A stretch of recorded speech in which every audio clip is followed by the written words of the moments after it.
All right, as you can see on stage left, we are going to move on to our first panel. This is an exciting panel. We've got some incredible names on this panel, including a very close friend of mine. So I'm going to be bringing on stage for our first panel. We'll be talking a lot about insights from brands, how categories are evolving in the new era. So starting off with, the panel will be moderated by a comedian, an internet sensation. He is also an AI enthusiast and a crypto regretter. The only difference between him and I is that anything he starts with AI works really well. And that's why he's on the panel, and I am introducing him on the panel. Ladies, gentlemen, and others, give it up for my very good friend, super smart, Mr. Tanmay Bhatt.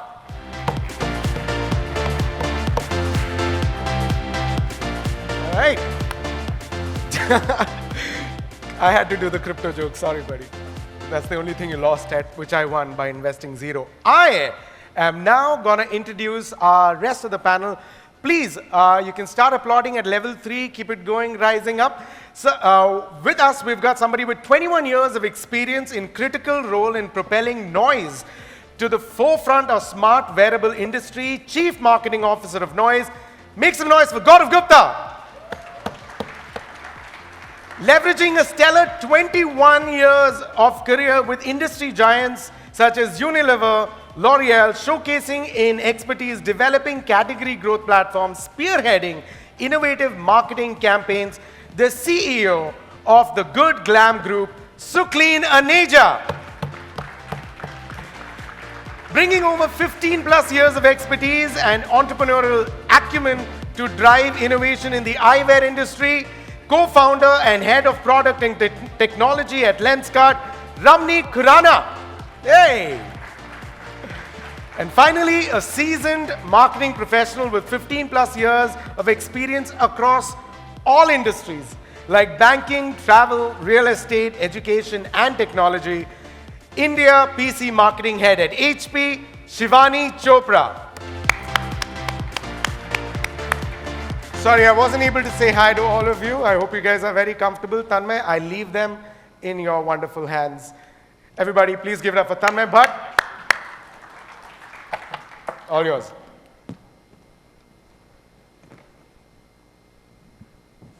All right, guys. Welcome. Welcome to the panel. I know I'm an unexpected person to be moderating this, but that's fine. It's part of digital innovation. Let's just consider that. So first, could you guys give a brief overview to everybody about, hey, what do you do? What does the company do? And in terms of digital innovation in the last decade or so, where do you see your respective companies positioned as of now? And then we'll continue. Let's start with you, Shivani. Yeah. So Tanmay, as we've introduced to the audience, I work with HP. I lead their PC marketing. And this is therefore really of interest to us because, you know, as a brand which has been in this business for more than 70 years, it's really our legacy to lead with innovation. Technology is one of those things which is the backbone and the front end of so much that's happening today. So I think, you know, we are positioned at this wonderful cusp where we watch our users use technology and we see it form the backbone of what's growing and what's coming next. So as a legacy brand, it's continuously our effort to keep listening to our consumers to see how technology is moving the curve and making a difference to their life across a spectrum. For a country like India, especially challenging because, you know, we have people, and, you know, some of the guests have already mentioned that, right? There are those who are still looking at access to technology, and then there are those who are really at the high end and expecting technology to do everything for them today.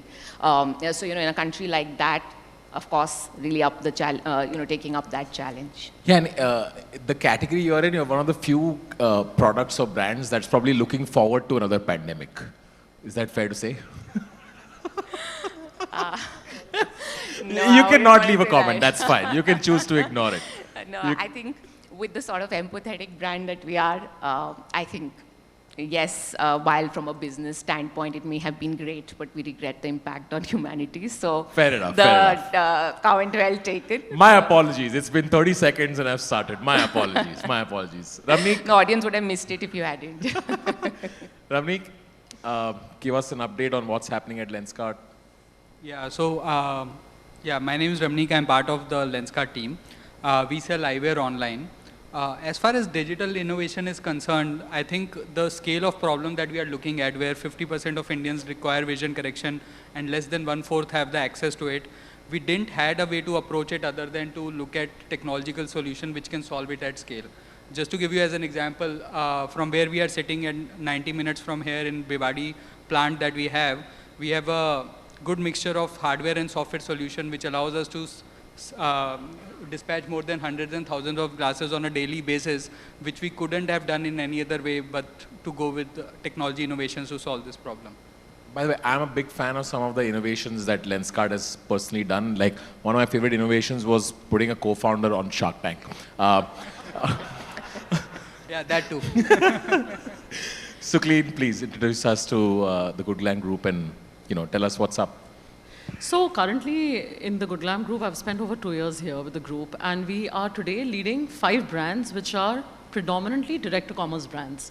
So it's a house of brands with brands like MyGlam, Momsco, Saint Botanica, Organic Harvest, essentially playing in the beauty and personal care category, trying to build a business which is leveraging social commerce, social media, and influencer marketing. So as a group today, we have 3 divisions. Predominantly, the revenue is driven through brands business, but harnessing the power of influencers and social media with assets like PopXO, Scoop Whoop, powering the growth. So that's really been the business. In terms of technology, heart of the business is being driven by online sales. So clearly, tech is very much at the heart of making choices. Makeup, especially when you're buying makeup, it's one of the most, similar to eyewear, it's an experiential category. You do have a lot of risk with what works, what doesn't. So tech has definitely helped with innovations like virtual try-ons, which can allow you to at least figure out what you're buying. So largely, that's where we're looking at the role of tech to ease up consumer choices. And also on the product side, it's a very large portfolio. So tech also has a big role to play on streamlining inventory management and supply chain. So that's again where we are experimenting with AI. I love to hear that. I'm a big fan of brands that, spend money on influencer marketing. Gaurav. Aren't we all? What's happening? Tell us what's the latest at Noise. What are you guys looking forward to? Yeah, latest at Noise, December we lost our tag as the largest bootstrap company in the country. Bose invested in us, so the bootstrap tag went out. Try and smile lesser while saying that. Yeah. Be a little modest. And but I'm just carrying on the immodest theme again. I'm the largest smartwatch manufacturer in the country, 3rd largest in the world. Doing pretty well from that sense that the smartwatch revolution kind of has really gained in the last 4 to 5 years, and we were at the forefront of it. I think from a technology perspective, Tanmay, what I really think is we're just educating people about how technology is making their life choices, lifestyle choices a little bit better. And I think if we can do the hardware and the software part really well, then we can augment the human capital fairly substantially, because you make better choices, you understand the impact of whatever you're doing through the watches that you're wearing. So yeah, that's If you notice, I'm not really wearing a watch right now. Just letting you know. No, point Looking noted. forward to a package arriving in my house. All right, guys. So the first question to you guys is, could you guys explain to the audience here what kind of technological shift are you seeing in your category, and how is that affecting consumer behavior? If you could explain it in the simplest of possible language, what is the latest in technology? How is it shifting things in your category, and how are consumers responding to it? We'll start with you, Gaurav. I think being a technology product, we are just trying to see how can we get a lot of data, but not just it's not like a one-way communication where you getting a lot of data. How do you make sure that you are actually basing some insights basis that? I'll give you an example. We launched this product, Luna Ring, about 4 to 5 months back. Apart from what the smartwatch does, it also tracks your sleep really, really well. Very frankly, I'll give a quick example as a user itself. I'm earlier I used to hit the bed, sleep within 2 minutes. I used to think that that's great. But now I know that's not such a good thing because there's something called sleep latency that the technology is telling me. So how do you help people make better choices? Are consumers reacting well to this? Oh yeah, absolutely. I'm like, you see that once you start giving good insights, then people actually start to shift their behaviors also. So I think we've seen that happen, and it's like the best marriage of software and hardware coming together. Hardware is obviously, I'm like, whatever you have on your wrist, and software is what you're making from those experiences on the data coming through. So that's one example. Sukleen?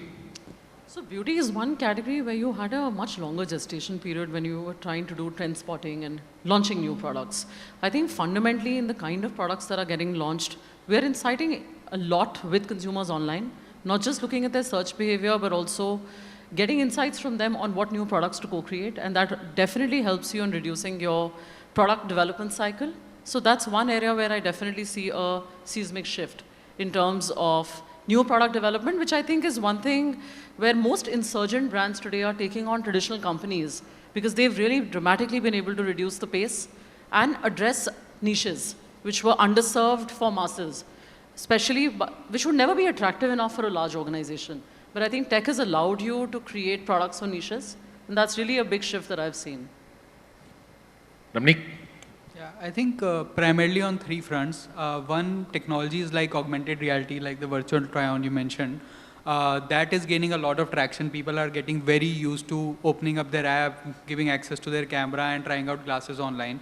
So more than half of the purchases that we see on a daily basis, they have already tried out glasses virtually before buying them. On the second front, I think whenever they also walk into a store for getting their prescription, they're now very used to scanning QRs, going for self-serve. So that has helped significantly. And on the third part, I think post-purchase, now the default for people is to go to an app. Any category, they know that just go to the app and they expect a lot of self-serve to be there. And that is helping companies as well as customers a lot. So those three, I think, are the big changes that I've seen. Yeah.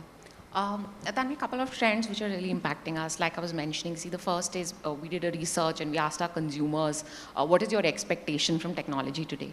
And their answer was, let it do all the mundane crap for me, pardon my French, but it said, I want to do the good stuff, right? I want to be able to create. I want to be the one thinking. I want to be the one adding value and let tech solve everything else for me.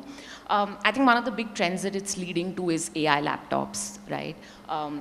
HP, in fact, has been the first one to launch that in India, right? We brought these laptops to India immediately after CES because we've seen that our consumers are expecting that of tech because their life is a 24/7 digital life, especially at the top end in metros and busy cities. I think one of the things that has also led to is early burnout. So, there's a lot of health consciousness. Because of that, today tech is including all of that. So a laptop which tells you the distance from your screen, which tells you how long you haven't blinked your eyes. Those are features which, have gotten incorporated. I think because of a hybrid life, something which we all relate to, one of the other things that we've seen is a lot of desire for security and privacy, right? Because you're working from anywhere, right? You're in a cafe and you are worried about prying eyes, right? So there's lots of features coming into technology which are going to keep you safe, right? And I think while there may not be a consumer trend, but there's also a lot of consumer consciousness around technology being responsible and sustainable, right? And I think in this case, brands are not just working hard to make their consumers happy, but also working hard because of their responsibility socially. At HP, we are carbon neutral since 2007, and we are going to be carbon free by 2030. So I think, that's a trend of how we are actually using ocean-bound plastic to create the inner components of our tech, right? Because that's our contribution, both from a consumer and a societal consciousness perspective, right? Got it. So I think these are some of the trends which are really moving technology in a certain direction, at least for a category like ours. Yeah. Quickly, can I ask you guys how much of the company is driven by consumers interacting with you online as opposed to back in the day physical? If you and this follow-up to that is, how are you building trust in a growing digital age? Like, what are you doing? Some anecdotes would be useful about how you're solving for building trust in an increasing online e-commerce behavior amongst consumers. Gaurav, I'll start with you. I think the entire transaction or the communication is going towards online. We're not just in technology, it's also lifestyle. I mean, like, you wear a smartwatch to also look cool, to fit in. So there are two kind of cues that are coming organically towards us. I mean, the kind of like, say, the fashion trends, which also find a part in the product itself, and obviously the technology. Sleep ring came because people were getting more conscious about sleep and so on and so forth. The second part of the question about trust, I think it's not enough that you sell something and that's the end of the relationship. I think what we have done decently well is like, the app has become very meaningful for the consumers. Number one and number two on Android and Play Store.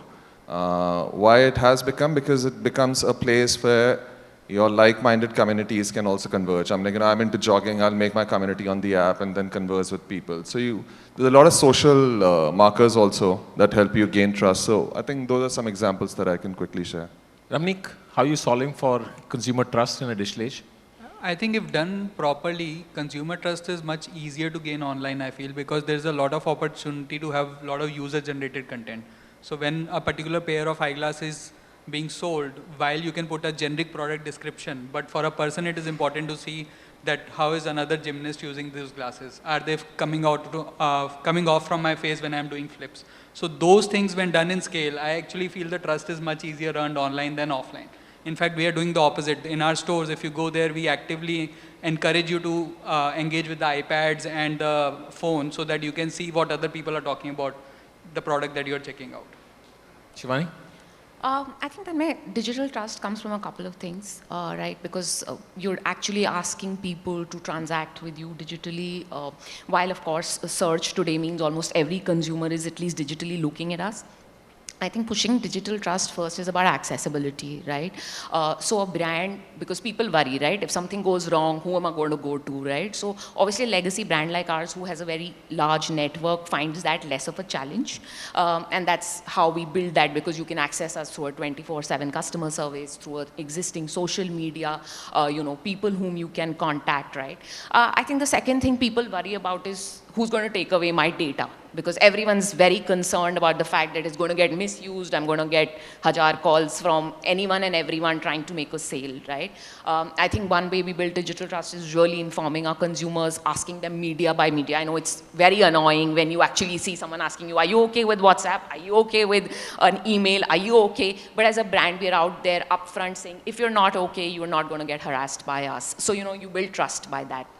One of the things, of course, which Ramnik also touched upon is that you build credibility through community, right? Because you today trust a friend or someone in your network a lot more than, celebs or big, people talking about a certain brand, because that's paid for, right? So that's another way of building digital trust, right? And I think then, of course, it's about working with the right partners and the vendors, because other things that you worry about is if I transact digitally, will I get my stuff? Will it reach me in one piece? Should I rather go to a store and pick it up, right? And that's a lot of middle India and lower income groups who would worry about such things. So when you work with the right partners, whom you are, at least a brand like HP is putting through a very stringent test of performance, right? And ensuring they're cleared through all of, whether it's cybersecurity, if it's a third-party platform, or if they're offline, then they are adhering to the tax we are committing to our customers. I think that's how we're building trust at every stage. This is why you shop on Flipkart. Sukli?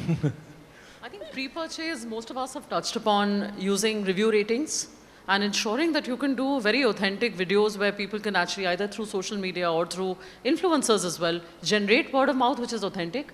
And then, of course, post-purchase, the real holy grail is in consumer experience.